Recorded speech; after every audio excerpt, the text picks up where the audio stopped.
Elearn Mentor makes you expert.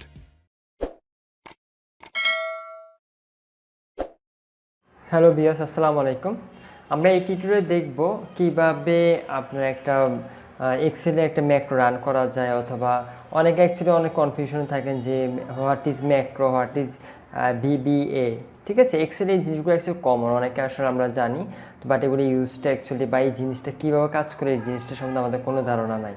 ঠিক আছে, তো এই জিনিসটা আজকে টিউটোরিয়ালে আমি আপনাদেরকে এটার উপর একটা ক্লিয়ার ধারণা দেব, আর এটা অ্যাকচুয়ালি কীভাবে আপনার ম্যাক্রোটা কাজ করে সেটা দেখাবো, বিবিএটা কি এটা সম্বন্ধে ডিটেলসে আলোচনা করব। ঠিক আছে, এছাড়াও পরবর্তী টিউটোরিয়ালে আমরা এটা নিয়ে আরও বিস্তারিত আলোচনা করবো, এবং একটা কোড বিবি একটা কোড কীভাবে লেখা যায়। ঠিক আছে, সব কিছু নিয়ে আমরা পরবর্তী স্টেপ বাই স্টেপ আরও টিউটোরিয়াল করবো, বাট আজকে আপনাদের একটা ক্লিয়ার ধারণা দেওয়ার জন্য আজকে টিউটোরিয়াল।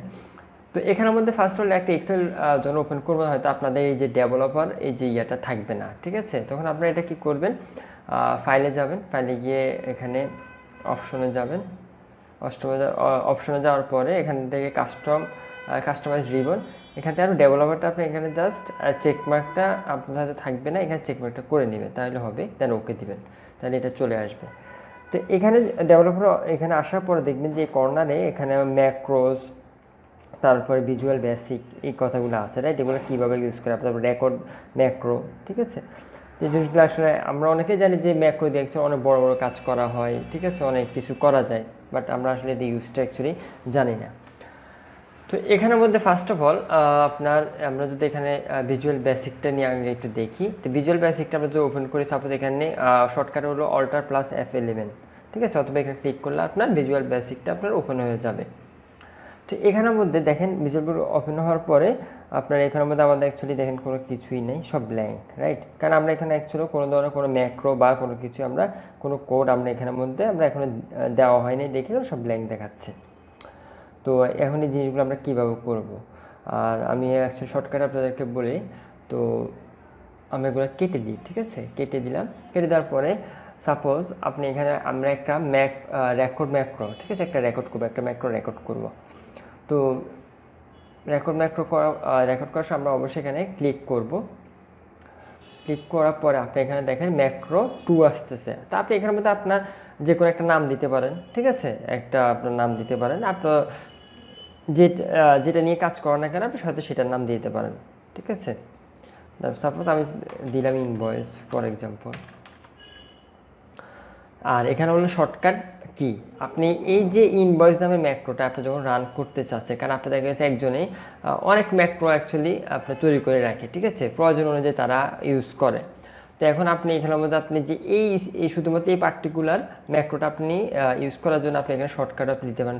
যদি আপনি শর্টকাট যেটি ইউজ করেন Ctrl+H দিতে পারেন, যে দিতে পারেন, যখন আপনি এই কমান্ডটা দেওয়ার সাথে সাথে এই যে ইনভয়েসের ম্যাক্রোটা রান হয়ে যাবে। আচ্ছা, সেটা আমরা কীভাবে রান করবো আমরা আসতেছি, বাট এইটুকু বুঝেন, এটা রান হয়ে যাবে। ওকে, তো আমরা এখানে আর শর্টকাট দিচ্ছি না আপনাদেরকে, আমি যাই বোঝানোর জন্য এটা বলছি। তো আমি ম্যাক্রো নামটা দিই ইনভয়েস, ওকে, দেন আমরা ওকে দিলাম। দেখেন ওকে দেওয়ার সাথে সাথে কিন্তু এটা স্টপ রেকর্ডিং। এখানে এখন আপনি যেই কাজটাই করবেন এটা রেকর্ড হয়ে যাবে। ঠিক আছে, আমি এখন কিছু করতে দিই, এটা এখনও জাস্ট এখন আমি সাপোজ যে এখান থেকে যদি এইটুকু টান দিই এটা রেকর্ড হয়ে যাবে, মানে যাই কাজটাই করবো আমার এখানে রেকর্ড হয়ে যাবে। আচ্ছা, ফর এক্সাম্পল আমি এখান থেকে এই কয়েকটা আমি সেল আমি কী করলাম, সিলেক্ট করলাম। ঠিক আছে, সিলেক্ট করলাম, আমি এখানে স্টপ রেকর্ডিং দিয়ে দিলাম। আচ্ছা, দেখেন আমার কিন্তু এটুকু রেকর্ড হয়ে গেছে। তো এই যে রেকর্ড হয়ে গেছে, আমি কোথায় পাবো, এটাই পাবো আমি এখন ভিজুয়াল বেসিকে পাবো এটা। ঠিক আছে, দেন ভিজুয়াল বেসিকে যদি আমি ক্লিক করার পর দেখেন আমার কিন্তু আগে শুধু এইটুকু ছিল, রাইট? আমার এই যে মডিউলটা কিন্তু ছিল না আগে, যখন আমি রেকর্ডটা করেছি তখন মডিউলটা চলে আসছে। তো আমি এটা একটু ওপেন করি, দেখেন মডিউল 1-1-এর মধ্যে আমার এই যে এই ম্যাক্রোটা একটু আগে যে ম্যাক্রোটা আমি রেকর্ড করেছি সেটা আমরা পাবো। এই দেখেন আমি ইনভয়েস নামে আমি একটা ম্যাক্রো ক্রিয়েট করেছিলাম, এই যে ইনভয়েস ম্যাক্রো। আর আমার এটা রেঞ্জ আমি যেখানে টান দিয়েছি, ঠিক আছে, এইটুকু আমার ছিল, এটা রেকর্ড করে ফেলছে। দেখেন আমি যদি এই যে ম্যাক্রোটা এখন আমি আবার রান করি, এই যেখানে রান দিই, ঠিক আছে, রান দিই, দেখেন আমার কিন্তু যতটুকু আমি এর আগে রেকর্ড করে আমি কিন্তু রেকর্ড করেছি ততটুকু কিন্তু সিলেক্ট হয়ে গেছে, যতটুকু আমি এর আগে সিলেক্ট করি ততটুকু সিলেক্ট হয়ে গেছে রান দেওয়ার সাথে সাথে। ঠিক আছে, আচ্ছা, আমরা আমরা আবার দেখাই আপনাদেরকে জিনিসটা। আমি সাপোজ এটা আবার কেটে দিই। আচ্ছা, সাপোজ আমি তো ম্যাক্রো রান করলাম, এটুকু তো বুঝেছেন। তো এখান থেকে আমি এখন ম্যাক্রোটা আমি রান করেছি। এখন আমি কোনো একদিন আমি সেভ বুক করে রেখেছি ম্যাক্রোটা।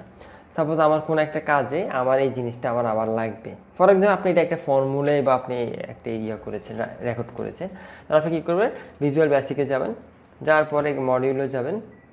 ঠিক আছে, মডিউল যাওয়ার পর আপনি আপনার এই যে ইনভয়েস ম্যাক্রোটা ওপেন হয়ে গেছে। দেন আপনি এখান থেকে যেখানে আপনি ম্যাক্রোটা রান করবেন, ঠিক আছে, আপনি সেখানে রেখে আপনি কী করবেন, এটা ম্যাক্রোটা রান করবেন। এই যে এখানে আপনাকে বলতেছে রান করতে, ম্যাক্রো নেমটা দেখে। যদি এখানে আপনার অনেকগুলো ম্যাক্রো থাকতো তাহলে আপনি এখানে ড্রপ ডাউন এখানে দেখাইতো। ঠিক আছে, আপনি কোনটা রান করতে চাচ্ছেন। যেটা আমার সাথে একটাই ম্যাক্রো, সেক্ষেত্রে ইনভয়েস ওকে আমি রান করলাম। রান করার সাথে সাথে দেখেন আমার এইটুকু সিলেক্ট হয়ে গেছে, যতটুকু আমি রেকর্ড করেছি। আচ্ছা, আপনি আবার এখন এটা আপনি এডিটও করতে পারবেন। ম্যাক্রোটা আপনার রান হয়েছে, বাট আপনি এখন এই ম্যাক্রোটা আবার এডিটও করতে পারবেন। সাপোজ আমি এই row A column B column C column আমি একসাথে একদম পুরাটা আমি সিলেক্ট করতে চাচ্ছি। তাহলে আমি কি করব, এখানে এই যে আমি এখন এডিট করব, জাস্ট এ দেন সি, দেন আমি এখন রান দিই। দেখেন আমার কিন্তু পুরাটা একদম আমার কি হয়েছে, সিলেক্ট হয়ে গেছে, রাইট। আবার আমি যদি 1 থেকে 5 পর্যন্ত 5টা রো আমি সিলেক্ট করতে চাচ্ছি, তাহলে 1 5, তারপর আমি রান দিলাম। দেখেন আমার রান হয়ে গেছে। দেন আমি সাপোজ এখান থেকে A1 G5 আমি রান দিই। দেখেন আমার ততটুকু আমার কি হয়েছে, সিলেক্ট হয়ে গেছে। তো এইভাবে আপনার ম্যাক্রোগুলো আপনি আবার এডিটও করতে পারবেন আপনার প্রয়োজন অনুযায়ী। ঠিক আছে, তো এখান থেকে জাস্ট এগুলো কোনো কিছু ডিলিট করা যাবে না, কারণ তাহলে কিন্তু আপনার হবে না। তো এভাবে আপনারা কি করতে পারেন, এই যে ম্যাক্রোগুলো আপনি এখন আপনি দেখেন এই ম্যাক্রোটা আপনি আবার সেভও করে রাখতে পারবেন। তো ওয়ার্কবুক সেভ হচ্ছে। আচ্ছা,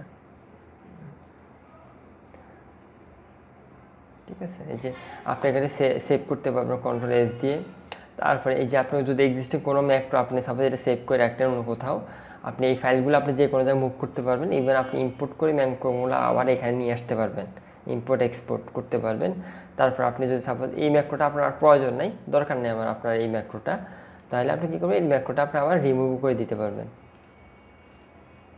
রিমুভ মডিউল 1, ঠিক আছে, রিমুভ করতে যাচ্ছেন, do you want to export before removing. তারা বলতেছে যে তুমি কি এটা এক্সপোর্ট করে রাখতে চাচ্ছ ফিউচার ইউজের জন্য। আমার সাপোজ আমার দরকার নেই, আমি নো দিলে আমার এই ম্যাক্রোটা চলে যাবে। ঠিক আছে, তো যাই হোক, আশা করি বুঝতে পেরেছেন। তো আমি আরেকবার একটু সংক্ষেপে বলি, ম্যাক্রোটা হলো আপনার ভিজুয়াল বেসিকেরই এটার সাথে একটার সাথে একটা জড়িত। আপনি যখন একটা ম্যাক্রো আপনি রান করবেন বা একটা ম্যাক্রো সেভ করবেন আপনার, তখন একটা ভিজুয়াল বেসিকে গিয়ে আপনি সেটা পাবেন। তখন ভিজুয়াল বেসিকে আপনি এডিট করতে পারবেন, রান করে আপনি সেকেন্ড টাইম এটা রান করতে পারেন ভিজুয়াল বেসিকে গিয়ে। আচ্ছা, ম্যাক্রোটা আমাদের কী কাজে আসে এটা একটু বলি এখন। ম্যাক্রোটা আসলে কাজে আসে, সাপোজ আপনি বাংলাদেশে থাকেন বা আপনি অথবা ঢাকার বাইরে থাকেন, ঠিক আছে, বা আপনি ঢাকায় থাকেন, আপনার ঢাকার বাইরে অনেকগুলো ব্রাঞ্চ আছে, ঠিক আছে। তো এখানের মধ্যে আপনি যখন আপনি আপনার ব্রাঞ্চগুলো দেখা গেছে যে আপনার আপনি যে সিস্টেমে জিনিসটা চাচ্ছেন আপনার রিপোর্টটা, সেক্ষেত্রে আপনার দেখা লক্ষ লক্ষ আপনার দেখা গেছে আপনার ডাটা। তো আপনি যেইভাবে এই ডাটাগুলো আপনি রিপোর্টটা চাচ্ছেন সেইভাবে হয়তো ব্রাঞ্চগুলো করতে পারবে না, বা আপনি চাচ্ছেন যে অ্যাকচুয়ালি ওদেরকে আপনি বুঝাতে হয়তো অনেক টাইম লাগবে, অনেক সময় লাগবে, ওদেরকে হয়তো ট্রেনিং দিতে হবে। সেক্ষেত্রে আপনার কিছু করতে হবে না, তখন আপনি কী করতে হবে, আপনি আপনার একটা এক্সেল শিট খুলে আপনি একটা ম্যাক্রো মানে রেকর্ড করবেন যে আপনি কীভাবে চাচ্ছেন। রেকর্ড করে আপনি ঠিক সেভ করে ওই ফাইলটা আপনি যে এক্সপোর্ট করে আপনার ফাইলটা আপনি যে জায়গায় পাঠাতে চাচ্ছেন, যাদের কাছে আপনি পাঠাতে চাচ্ছেন তাদেরকে পাঠিয়ে দেবেন। তখন তারা এটা ইম্পোর্ট করে, ঠিক আছে, ম্যাক্রোগুলো আপনি যে ইম্পোর্ট করে আপনি এগুলো ওরা ইনপুট করে তারপর আপনার এই ম্যাক্রোটা আপনার এই যে ডাটাগুলোতে আপনার রান করতে পারবেন। করলে দেখা গেছে আপনার ওই অনুযায়ী আপনার কী হবে, আপনার রিপোর্টটা জেনারেট হয়ে যাবে। ঠিক আছে, দেখা গেছে আপনার কি বলবো, আপনার সামনের যখন টিউটোরিয়ালটা হয়তো আমরা আরও প্র্যাকটিক্যালি দেখবো, তখন আপনারা বুঝতে পারবেন যে এটা অ্যাকচুয়ালি কত বিশাল একটা অ্যাকচুয়ালি আপনার কাজ, মানে একটা কাজকে একদম ছোটো একদম মানে খুব সহজে আপনার এটাকে আপনার করে দেবে। ঠিক আছে, এটা হলো মোটামুটি ম্যাক্রো একটা। তো যাই নেক্সট ভিডিও আমরা ইনশাল্লাহ আমরা আরও বিস্তারিত জানবো। তো যাই ভিডিওটা যদি ভালো লাগে থাকে চ্যানেলটা সাবস্ক্রাইব করবেন। সবাই ভালো থাকবেন, আল্লাহ হাফিজ।